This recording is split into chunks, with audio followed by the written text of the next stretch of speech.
replays or listen to the replays. Joe, are you timestamping them still? I don't know if Joe's there. Can you hear me? Yeah, I am. I can't talk though. I'm in the library. Gotcha. So we timestamp, so you can look through that to kind of glance through what the last topics were, but still super fantastic conversations every week, anywhere from 8 to 30 people, just depends on the week, I'd say 25, and we are here, of course, to use the collective genius of the group and support everybody with what's going on, as the market's going to bounce around here. I think if I was holding a flip right now, I might be a little nervous, depending on where it was and what the price point was, due to the interest rate hike. I think as a broker that there's going to be a slowdown over the summer and a lot of more inventory that comes on. And that the interest rates getting up this high are going to affect, first time home buyer pricing for sure. If you're up on the east side and the high end stuff, you're probably still fine, but I would be giving yourself some room if your project's going to be, finishing up here over the summer. Just the gut feeling, everyone says market's still hot, but I'm seeing a lot of stuff right now missed its offer review date. What's happening is I'm seeing either agents setting it too high, probably because the sellers are demanding it somehow or not paying attention. So they're sitting at the tippy top of the range and missing an offer review date if the property isn't like really awesome and special and perfect. Or I'm seeing agents set it like, what the hell, so low, and figuring they're going to get the big bump, of the buyers coming. Because we got to remember, buyers are trained to pay over the list price, mentally trained to do that. So if you set it right at the current high, now that all the high prices have recorded this first quarter or so, and you start setting it at that high point mark, the buyers are trained to think, I got to pay over the list price, and holy shit, the rates went up. So that's a little bit of a whammy dammy mentally for them, and you need to be careful. Mm-hmm. So how much would you scale back from this peak in order to make sense? Maybe, I don't know, 6 months down the road, because I'm starting a flip now. So if, you look. I mean, I don't know what the condition of your flip is, but I think it's a good time to also consider maybe throwing it on the market, clean it up a little bit without, and while you're starting to get working on it, maybe set a price that you'd be happy with and throw it on and see if you get it right while it's still, things are cruising along. It's very hard to predict what's going to happen. I don't know what kind of end product or what do you got, that you're going to end up with and where, but if you're looking at 1.3 or something on the east side, I mean, you're probably okay. But if you're looking at, yeah, it's in Kirkland. Yeah. Okay. Yeah, you're probably okay in Kirkland. Mm-hmm. But you also, since in the seller's market, what I would like to see people do, and I've pressed on like some of my flipper buddies to try it, and they were like, holy shit, that worked. Reluctant to try it because they want to get their product out there, and that's what they do is, they're used to doing rehabs and all that, and they like to show off their brand. But you put it on at a big number or at a number that you'd be happy with if you got it without having to do all the work. If you could that sounds pretty wise. Have it exposed out there while you're doing it, and have a number that you're happy with or whatever, but you have to know your goals. But I like that idea, just having the market know about your project while it's happening. Yeah, who's talking? I can't. Oh, this is Steven, by the way. I hope that's okay and okay with the policies of this group. I'm just popping in for the first time. Pipe up as much as you'd like to. I'm normally on my laptop looking at you guys, but I gotta jump in here for a second and deal with this thing for my kids. But Yeah, that's what I would be doing, especially there's so much uncertainty right now, right? Not only that is when you pull something off the market, it creates a bunch of brokers that'll probably call you, right? And, maybe they offer you something stupid to sell off market. Anything's possible, right? We're just in such a volatile time right now. And I think there's going to be a disconnect. I think there's going to be I don't think prices are going to necessarily drop or tank or do something crazy, but I think there's going to be a disconnect adjustment period between what the sellers are expecting because they've been watching the market and what, as all this inventory. I work with some other brokers that do corporate, they have corporate relationships. So they get listings every week. And one of my guys just got five new listings coming on this week, where it's been one a week. So the inventory is about to pick up. The interest rates just went up and the pricing is kind of wrong a little bit, either too low or too high a little bit. And people are seeing, if they see one thing in the area sit on the market and miss their offer review date, they're like, see, what's going on, right? People are just a little bit, I think those that are paying attention, does it hurt you to put cleaned up flip, clean and vacant sells like crazy. Okay. And so, especially, you're not putting your end product on the market. You wouldn't want to put something close to your end product on the market and have it not sell, because that would give you a ding. But if you put it on, that's the best game in town, is buying shit off market, cleaning it up for a second, just clean and vacant, and throwing it back on at some number that you'd be happy with and not having to do a damn thing. I mean, I had some years where we were just killing it doing that. That to me sounds unbelievable. Okay. But I can't say that it's going to work, right? But because you might set you're looking for a certain, if you're looking to make 75, 80 grand on your flip, I don't know what you're looking to make. Mm-hmm. And you're not going to have to put in any of the work, right? Yeah, it's great. Are you willing to take 45 or 50? You know what I mean? Mm-hmm. To be done. Mm-hmm. I mean, if anybody wants my help to do that, I consider myself a pricing expert. So I'm happy to, and literally I just fired a $2 million client in Kirkland because they would not listen to me, and they forced us to use their price, which was too high, of $2 million for this house that was nice in Kingsgate with a unique, lot and all this shit. But, wanted me to be there 24/7 every day for a price that is not the price. And I told them, so I'm very confident about my pricing, confident enough that I would fire a $2 million listing. Do you get what I'm saying? So, the only reason I did it is because it was somebody else's lead they asked me for help on. And, all these other brokers, of course, are telling them, no problem, no problem. So they were going to list it with somebody else. And the market is stupid. You never know what's going to happen. But after 10 days of nobody showing up on a beautiful property, I was like, F this, I'm not going to attach myself to that. Right. So, but what I'll do is I can give you an honest answer of exactly what I would do. And you can decide whether that price works for you or not. Right. You're going to know in, you go on for, 10 days. And if nothing happens, you pull it off, keep trucking. You could even keep trucking while it's listed, if you know what I mean. Mm-hmm. So if anybody wants to help Interesting. with that, you hit me up on that.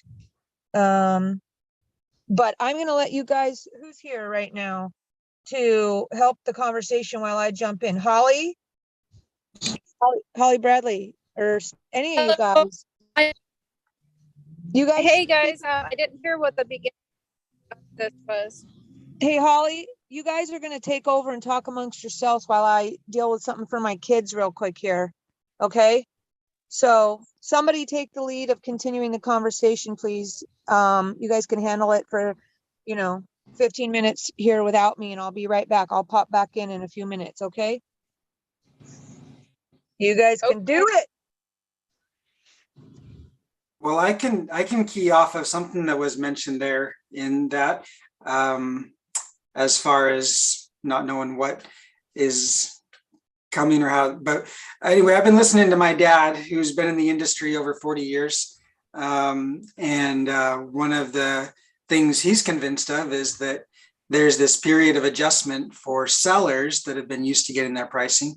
So he's absolutely convinced there's this adjustment period. You know, he's been through ups and downs, right?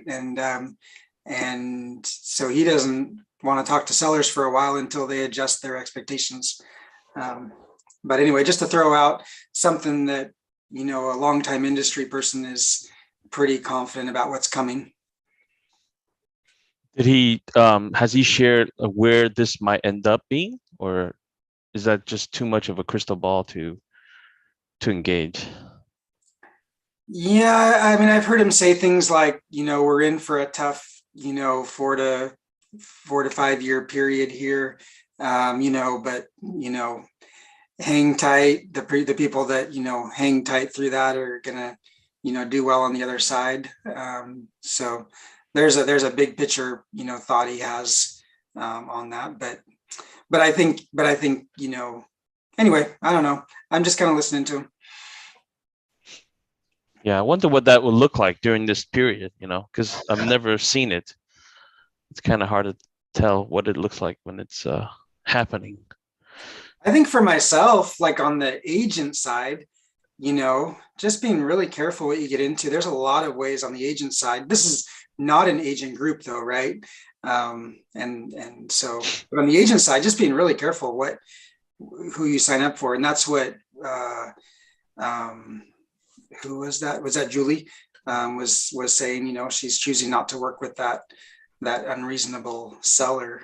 And so, and that's been one of my greatest lessons with my 5 years with my dad, from 2013 to 2018, that I learned from him was, and not by him doing it, in my opinion, correctly, but by him doing it incorrectly, but choosing who you work with, you know, choosing who you connect with is such a big part of, you know, setting yourself up for success or failure. But anyway, yeah, that's on the agent side. And on the agent side, right, you've got more parties than on the investor side. So I had, go ahead. I was just asking how long he's been an agent. My dad? No, you. Me? Let's see, 2013. So I guess almost 9 years. Okay. Yeah, I'm hitting my 9-year mark here this month, middle of the month. But not a hugely productive agent on my end. I mean, I remember very clearly one soccer dad, you know, and he very clearly understood that not every agent is the same. And so anyway, I don't have a lot of production behind me.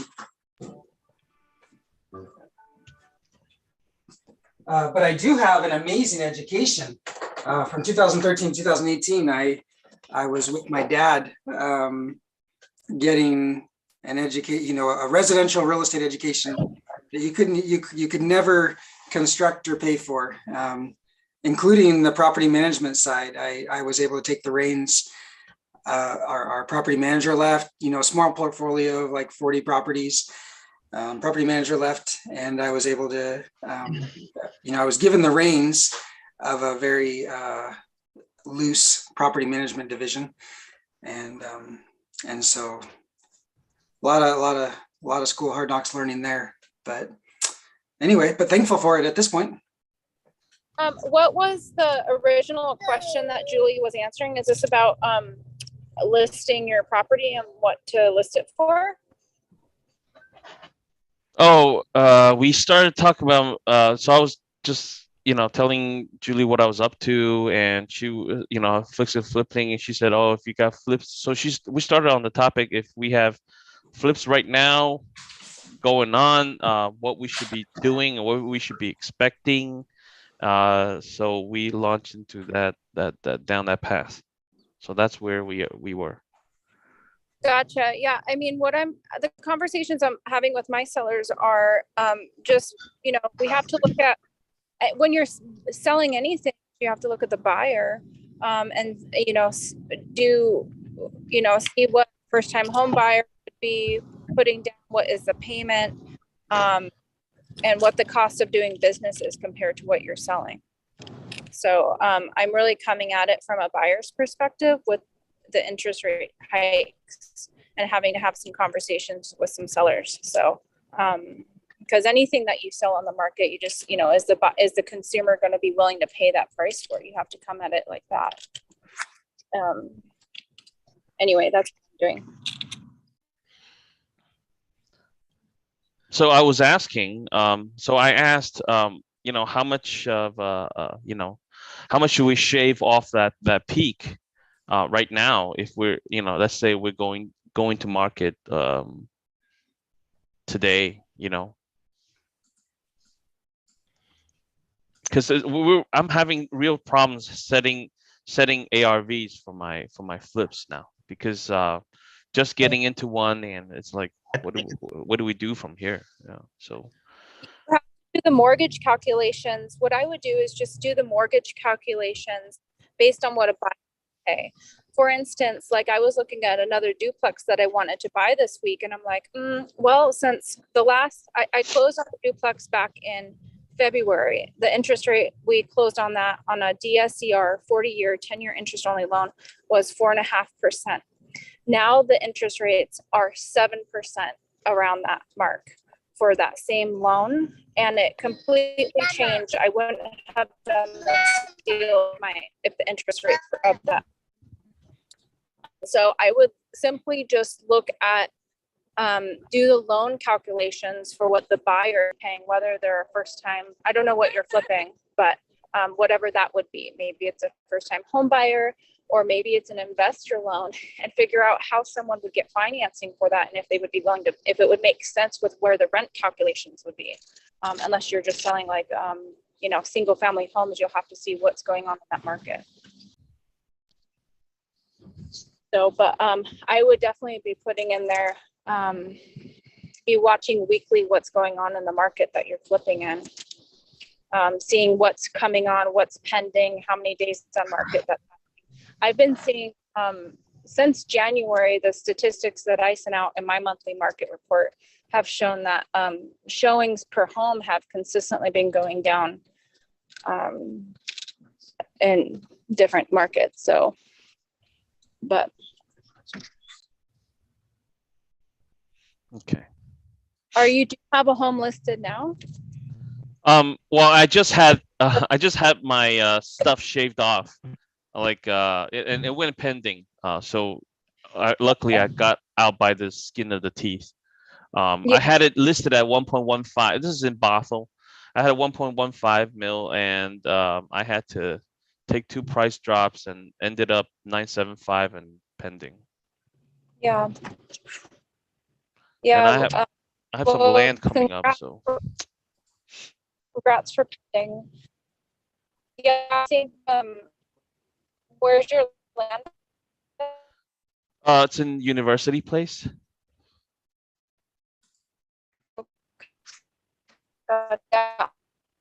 Yeah. You're breaking up. I can't quite hear you.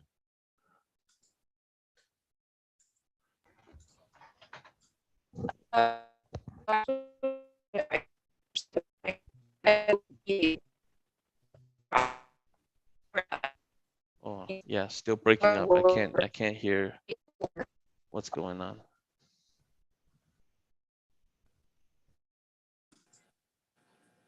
Yeah, Holly, we can't hear you at all at the moment. Can you hear me now? That's a little better. Hello? Keep talking. Yeah, that's better. Okay. Yeah, sorry, I'm driving.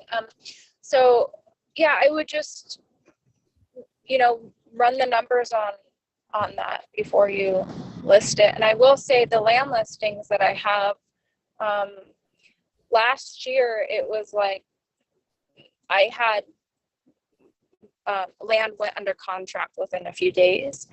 But of course, it depends on where the location is and the opportunity.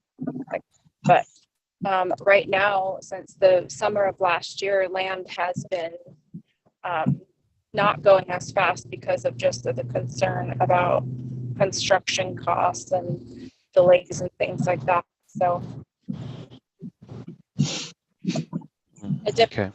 if you're listing land, with my land listings, I have people think about, well, if I drop the price, then I'm losing out on that much money. And really, if you place your money, where else would you be making money if you were to place it somewhere else? So I would think about when you're going to list it, you know, what your opportunity would be, even if you listed it maybe at like a lower price and you were able, like an attractive price for buyers, competitive price, where, you know, what your profit would be on that to be able to place it somewhere else to get a better return than the land.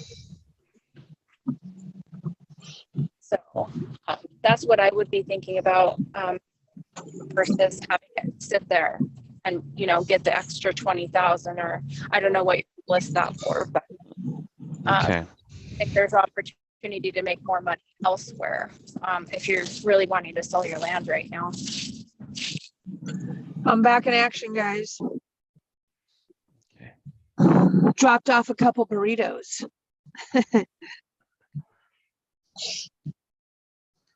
What else is going on? Ian, what'd you do with your mobile home park?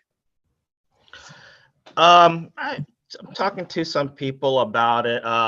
That I'm still, you know, the guy that you know was wanting to purchase it for 3.5. He's still asking for more information, but honestly, I've been so busy, I haven't really gotten back to him. And I'm not really right now, I'm still kind of debating, like, honestly, if I want to sell it. Because, you know, like I was saying before, I could sell off the houses. And interestingly, I was talking to, when I talked to the agent, you know, they think it's more valuable when the houses are sold off. So, you know, Okay. that's a route that I might be leaning towards, because, you know, as I said, like with the 53 homes and selling them at, you know, 14,000 each, you know, that's quite a bit of extra capital that's there. And the house that I remember, I told you about the house I bought for 50,000 over there. Yeah. I decided to sell it. I got an offer under contract right now at 189. Wow. So I'm trying to do a 1031. I haven't done a 1031 exchange before, but I think it's worth doing a 1031 for this. But unfortunately, the houses over there have gone up quite a bit. So, you know, I'm looking at like 200 to 250. Whereas before I was, you know, around the 50,000 range, you know. Wow. So Wow. Where's yeah, that? in Georgia, it's about a little bit north of Jacksonville. Wow. Yeah, the Jacksonville is, you know, a really hot market right now as well. Yeah, it'll be interesting to see what happens with the interest rate hike, how that affects people in those price points. I do think price. This is just my thought. You know, with more inventory coming on the market and interest rates going up so much, I think we could see a bit of a drop in price. Not a crash, but I could see the prices dropping a little bit. I think I think it'll be more of a disconnect, like I said, between buyers and sellers, a temporary disconnect, 3 months maybe, where they just don't communicate the same. Their expectations are not in line. And I think that more than just interest rates on their own or where prices are going on their own, that disconnect in sentiment is where I feel the issue comes in. But, you know, So do you think shall the see. prices will stay the same, or do you think they will drop? I think that I don't think I would expect big price drops. I would expect I think you could get caught if you're an investor in a pocket of drop, but I don't think that like we're gonna like drop and then it's gonna stay there. I think there's gonna be some bouncing around, and it's gonna depend on how great the property is. Like there's gonna be maybe a bit more inventory comes on. So if you buy like a flip that doesn't have a garage, you might sit even if it shows well because you don't have a garage. That's what happened last time, right? Anything that didn't have a garage all of a sudden just sat there because there was enough inventory, still low inventory, but a perceived more inventory. I don't know, I don't have a crystal ball. So it feels like it feels like it's already happening a little bit, where I'm seeing offer review dates being missed for the last 3 weeks. Part of that, you could say spring break, now interest rates up, and just, either sellers not listening to their brokers, or, brokers overpromising on price and not, you can't be aggressive because everybody, like I said, has been trained to think they have to pay over the list price. So if you hit it at the top of the market and then they think they have to pay over and interest rates went up, that's a recipe for a note. That's for a sideline sit. But we'll see. I don't know. I think it'll be some will sell and some won't. There won't be like a straight line. There'll be a little bouncing around. Okay. So buy good properties. You can't just buy anything at this point. I wouldn't want to buy anything that didn't have a garage heading into an unknown. Right? That's just me. Yeah, I kind of have to buy something though, because I need to do this 1031 exchange. So I'm kind of looking right now. It's a little bit of pressure to you got to buy within a certain period of time, so. Right. Well, that's different, right? You have an alternative motive there to have some savings, but anyways, what else? Anything else going on as I'm driving down the street here? Anything exciting happening? Anybody have anything they need help with? Or want to brag about a big win? No? Anybody working on any commercial or multifamily stuff? No? You guys are boring today, man. What's up? What is up? Julie, the energy seems different than when we had the live sessions. Yeah, it's probably a little bit, obviously, I'm sure it is. Yeah, we're kind of, some days are more lively than others. Kind of just depends on who shows up when what they need or what they got and all that stuff. I have a question. Does anyone know of who's doing a HELOC on an investment property that's non-owner occupied? I don't, because I think HELOCs are sometimes the last choice because they take a long time. Are you looking to do a HELOC? Yeah, just the cost of I need to do some repairs on a property. It's just time to do some major repairs. So we need to take out some cash, but it makes more sense since we refinance and have a low interest rate to do a HELOC, because the HELOC rate is lower than what it would cost to refinance it. So yeah, then you can always pay it back off. That makes sense to me. I think you'll figure out where to go. I'm not dialed in enough on HELOCs to give you any numbers or anything. I don't know that Albert's here with us today or anybody else, but let us know what you find out. Is anybody or Jack, where are you sourcing your deals these days? Or where have you been over these last couple years? You doing direct mail? I know you were doing direct mail. Yeah, I stopped chasing after those. It was getting harder and harder to get anybody to buy or to sell reasonably, right? Right. So I stopped doing that. But then I got into, and I just picked up properties and start fixing them. And I found, okay, I think this is a better way to go, because there were still, so I was getting stuff fed to me by agents. I got some from agents, and also I just from my hard money lender, I picked up like 3 projects from them. Yeah. So yeah, so I worked on those for a while. And how did your projects go? Did you obviously the market has been appreciating over the past 2 years. So even if you made a boo-boo, you probably fared well, right? That's exactly right. And I'm glad I was able to sell in that market, because I did make a lot of mistakes, and I covered it up. But now kind of I know what I'm doing a little bit more, so I'm more careful now. I've Right. been, these past few years I've been screwed over by really bad contractors, and all kinds of stuff I've encountered. Yeah. Right. Yeah, it's a learning curve for sure. Mhm. It's going to be tough for people getting into flipping right now, I think, Yeah. to get started at this time. But there's sure a lot of wholesale deals flying around out there. Has Oh anybody else yes. noticed that? Holy smoke Yes. holes. Yes. There are a lot of deals. Does anybody else feel like you get, like, I feel like there's like a thing out there where wholesalers have 3 different brands that they market their properties under, all the same, and like you'll get one deal one week from one brand, another deal from another brand, but it's probably all the same. I feel that's what's going on. I don't know if they were taught to do that or what the dealio is, but I I'll almost also got scanned by one of them.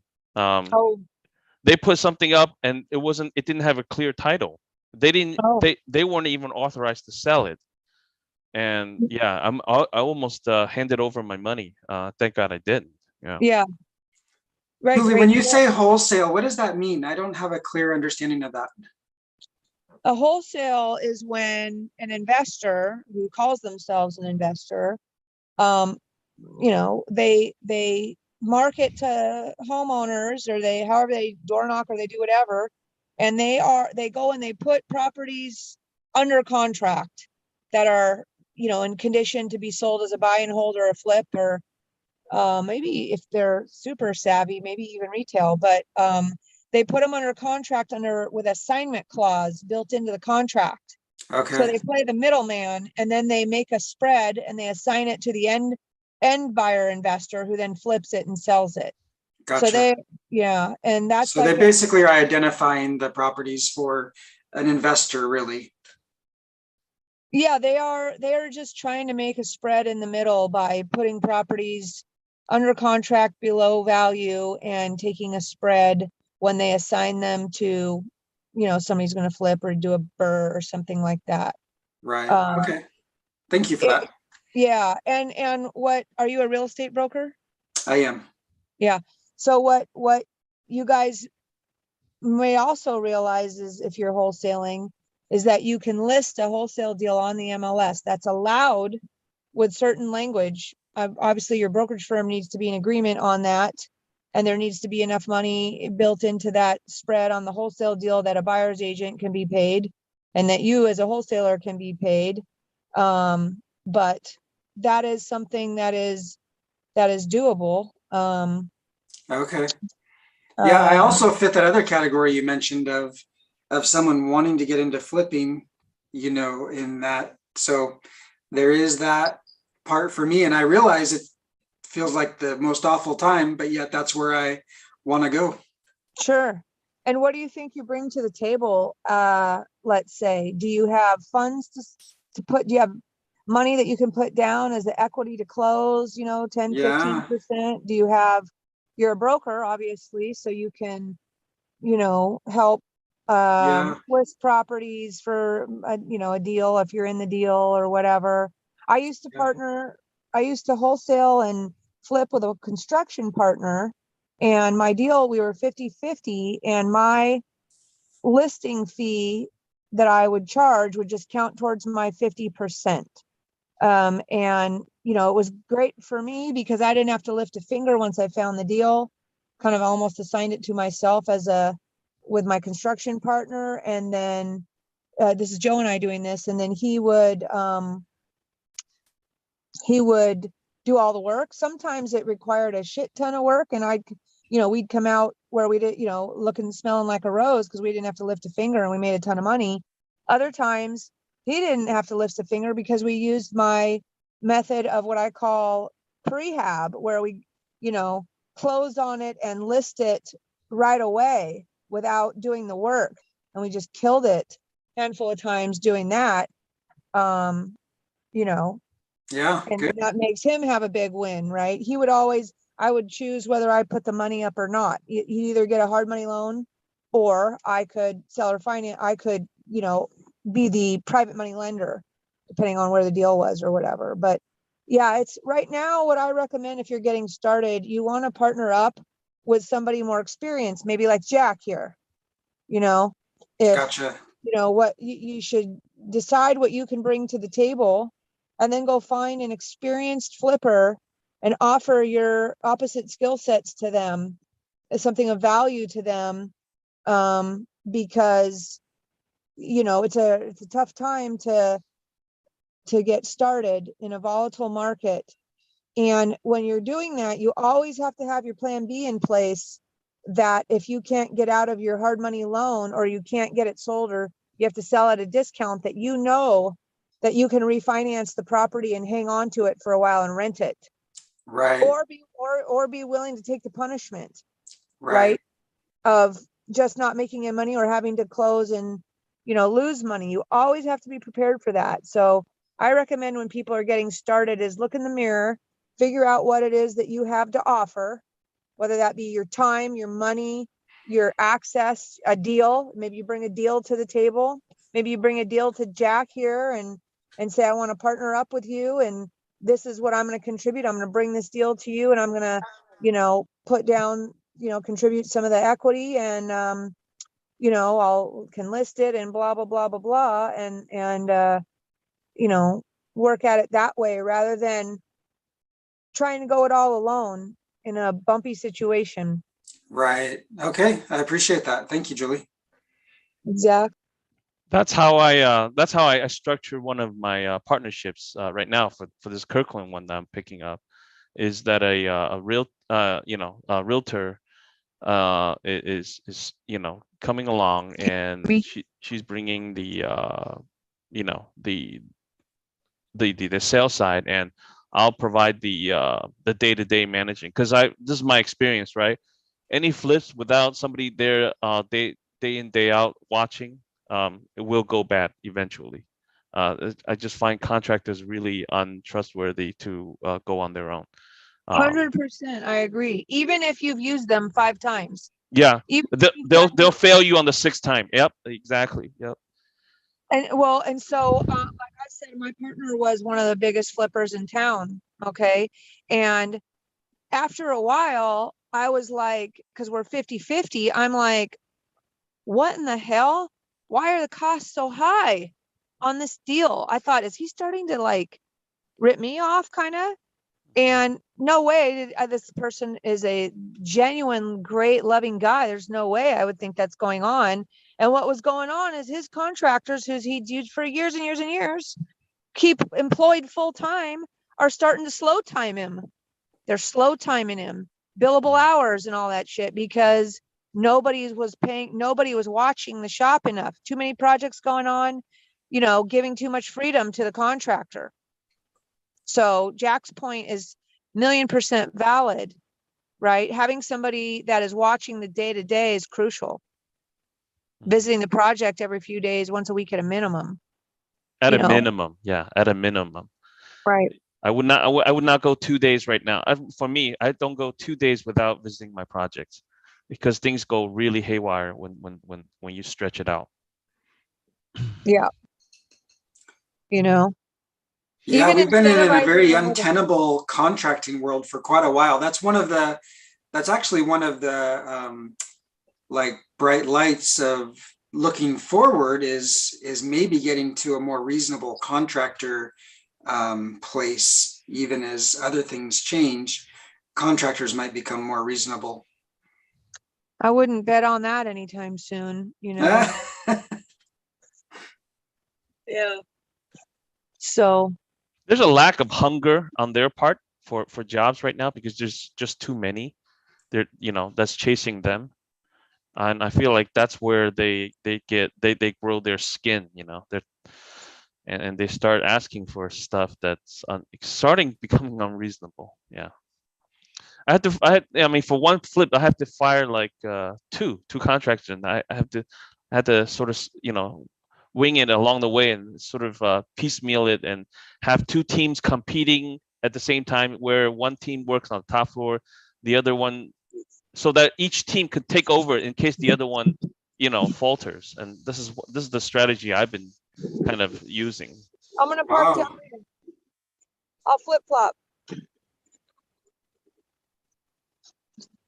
Sorry, my landscaper just showed up. Well, thanks for letting me join in, guys. I'm gonna bow out now, but great to just connect for the first time with your group. I've had you on the radar for quite a while. Yeah, welcome back. Come see us anytime. We're here every week, and conversation changes every week. And typically we have some of our favorite lenders on with us. I'm sure they're getting spanked upside down and sideways right now with all the current pre-approvals they had out there. Just got hammered with the interest rate hike, so I'm sure they're busy today. But Yeah. No. yeah, thanks for joining us. All right. You guys have a great day. See ya. Oh, on that Okay. note, are there any issues that you've seen so far with the pre-approvals that gone out, maybe let's say 2 weeks ago, and right now I'm in pending mode? Would that be is that a problem? It definitely could be a problem. You should check in if they haven't locked their rate yet. They probably Okay. locked their rate, but you need to have the buyer's agent called Mhm. or whatever and say, are we good on the loan? Did your just checking in with the rate hike? Did your, buyers, were they able to lock the rate? Are we still, looking good? Mhm. I would, Okay. because you want to know sooner rather than later. Your agent should be doing that. Okay. Let me stay on top of that right now. Interesting times where, man, every week is different. Yeah, I mean, but volatility sometimes also brings opportunity. So we'll see, right? Mm-hmm. We'll see what happens. I think that, I feel like the sellers have been kind of, at least in the core areas, haven't been in a hurry to get on the market this first part of the year, and maybe that's picking up now. We'll see. I don't know. It's going to be interesting. That's for sure. That is faux show. Anybody else need anything today? I 12 had a minutes. question. Last time I was on here, but it's been a while ago, maybe 3-4 weeks ago. You were saying that you're talking to a bank person that was offering like a 10% to lend to the bank or something like that. Do you remember that, Julie? You mean a note? Yeah, my financial advisor is Yeah. building notes for me, like $100,000 notes, right? That are paying, I want to say like, 8% or something like that. And that Okay. is something that my guy is able to do through, uh, as an alternative to stock market investing, or, needing to keep some money diversified a bit. That's what that is about. Yeah, because I was planning to buy, my plan was to buy like 5 to 10 houses a year, but with the way the market's going, I'm thinking I'm just going to hold off and kind of see what happens instead of buying, So I was thinking of maybe, doing something like, I was talking to what's her, Beth with Yeah. Flynn Family Lending, Yeah. So that's one thing I was looking at. But I remember that before that one meeting you were saying there was like a note that was like 10% or something like that. So I'd be interested in I don't think looking it's at it, so. 10%. I think it's More less than like 8. that. Okay. Probably 7, 8, something like that. Oh, okay. And yeah, it's through my financial advisor. So Oh, it's not okay. something I Okay. can deliver to you. You'd have to call a financial advisor and say, hey, I'm interested in, Okay. buying some notes that are maybe backed by banks, to park some money. Is that something that you can do? You gotta call somebody with like Ameriprise or LPL Financial, not like, somebody, nothing like a quack out of the box, what do you call it? Edward Jonesy type things. Those guys they don't have access to anything like that. Okay. Okay. Kind of a bigger Yeah, but capital. yeah, if it's only like 6 or 7, something like that, I think I'd probably look more into like doing what Beth was. Okay. I think Beth was Yeah. saying was, it was like somewhere around 10 to 12. So that looks pretty Yeah, but it enticing. could be, the difference is the term, right? You might have to, oh, these guys want to talk to me. The difference is how long you can tie that money up for, every time that your money pops back out, you get paid off at 12, it actually brings your rate down, right? So Okay. you guys, I'm going to have to mute for a second or jump off. If I got to talk to somebody in front of my face here, but I'll be back. If you're there, you're there. And if you're not, you're not. Good to talk to you guys. It's almost 12:30 anyway. So I'm going to mute myself for a second. Can we get a little intro out of everybody? Because I don't know a lot of you guys. I've been out for 2 years and just coming back, so I'm not familiar with some of these names. Yeah, sure.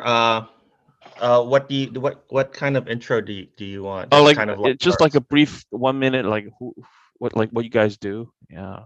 Okay. Yeah, I've been buying lately single family properties, but I've bought multiple, I bought a park, I bought a hotel. I sold the hotel. I don't have that anymore. But lately I've just been buying single family homes because I feel like the cap rate is what I look at, and I'm getting like the highest cap rates off of single family homes. Like my model before was buy a house for like 50,000, rent it out for 1,300. But prices have been going up quite a bit, so I went up to like 75, now it's 100, now it's like 150. So now it's like I'm kind of holding off to kind of see what the market does. So How long have you been doing this? I've been in probably since I started like in 2010, 2011. Okay. Yeah, Like, so it's buy, which buy markets are stuff. you in though? I've been in several markets, but so far right now my favorite has been Georgia because it's very landlord friendly.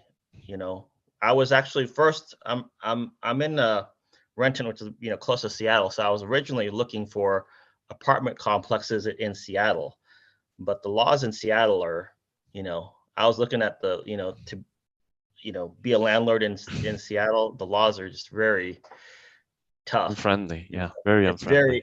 very tenant friendly. So that's why I've looked in different. I've bought properties in Pittsburgh. I have Michigan and How do you other manage remotely like this? Well, in Georgia, I have like a staff of people.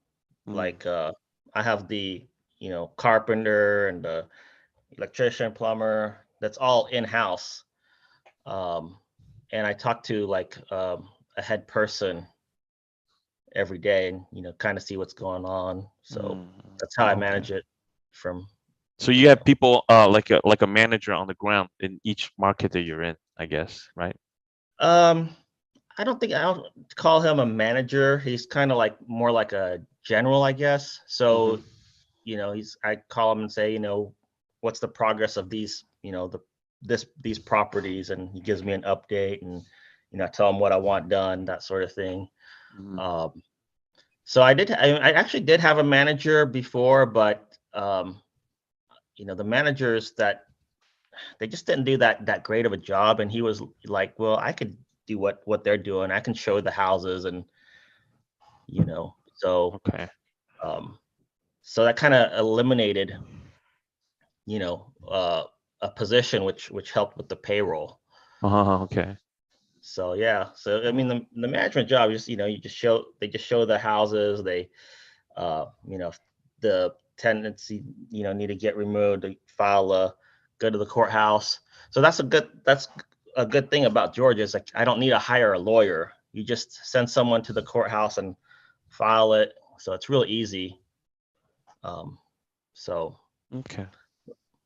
Cool. yeah. Yeah, I've How always many- been curious on how to do these things remotely because our market, I'd rather be in other markets, for the cap rate like you said. But yeah. Okay. That's great. How long have you been So doing this? I started in real estate like in 2019, and Yeah. I was kind of feeling my way around. I started trying to do some wholesaling. I had some initial traction, but the market got really tough in terms of getting stuff, buying stuff, because it's getting more and more out of hand, right, with the price hikes and all that stuff. But I've been then I transitioned over to flipping or just fixing them up because I found that I enjoy that process much more than actually acquiring. So I started doing that, and just I've been doing that ever since. When you said acquiring versus flipping, what I mean, Oh, I mean, what's acquiring versus wholesaling. So I used to be going out and seeking out those deals, right? But I let that part go. I let other people bring the deals to me, and I okay. just take them and transition them over to more remodeled or rehabbed property, right? So I like that process more. I was feeling my way around, like which part of the business I like, and yeah, that's where I am right now. Okay. Mhm. So, yep. Look at that, a little bromance started today. There you go. All right, guys, if you guys are all wrapped up today, I'm gonna call it and we'll catch you next week, same time, same place. All right, see you guys. Thank you.